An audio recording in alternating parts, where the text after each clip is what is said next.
C'est une séance pour évaluer l'impact du PADSA, programme d'appui au développement durable du secteur agricole sur le Bénin de la période de 2017 à 2022. Les experts et cadres du secteur ont pris le rendez-vous pour également dégager les actes de pérennisation pour une poursuite des chantiers entamés. Le PADSA est mis sur place depuis 2017 et joue le rôle de gestion des ressources mobilisées pour assurer la souveraineté alimentaire et nutritionnelle dans le pays.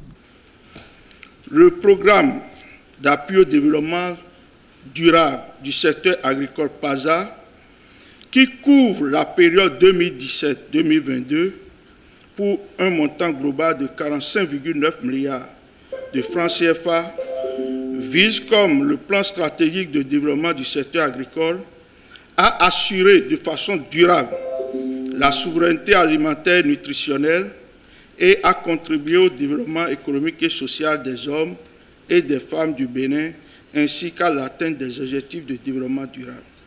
Accès aux intrants agricoles, au conseil agricole, la sécurisation foncière, à l'accès aux services financiers, autant d'axes soutenus par le PADSA sur une période de 5 ans. Les partenaires techniques et financiers ne sont pas déçus. J'apprécie particulièrement cette initiative aujourd'hui qui vise à capitaliser, à faire le bilan du parcours effectué et de tirer des leçons afin de valoriser les succès, les échecs, les leçons apprises, observées durant la mise en œuvre pour les projets à venir.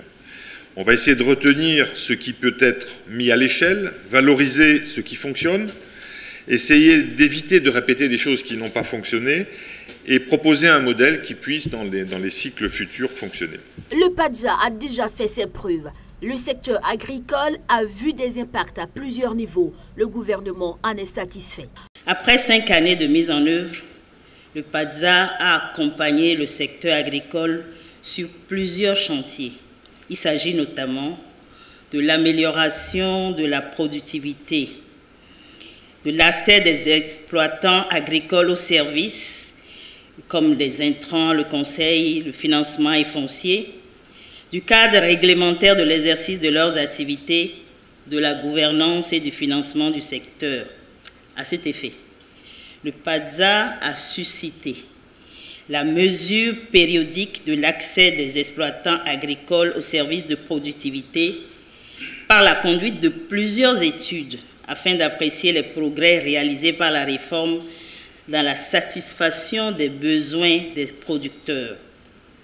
Le PADSA a contribué à la prise de décrets portant sur l'harmonisation de la réglementation régissant l'importation des intrants agricoles avec celle de la CEDEAO. Le PADSA a accompagné l'élaboration de plusieurs stratégies. Le PADSA a aussi renforcé les capacités du personnel du ministère de l'Agriculture, de l'Élevage et de la Pêche, des élus locaux et des organisations professionnelles agricoles pour amener chaque acteur à jouer au mieux sa partition dans la mise en œuvre des réformes.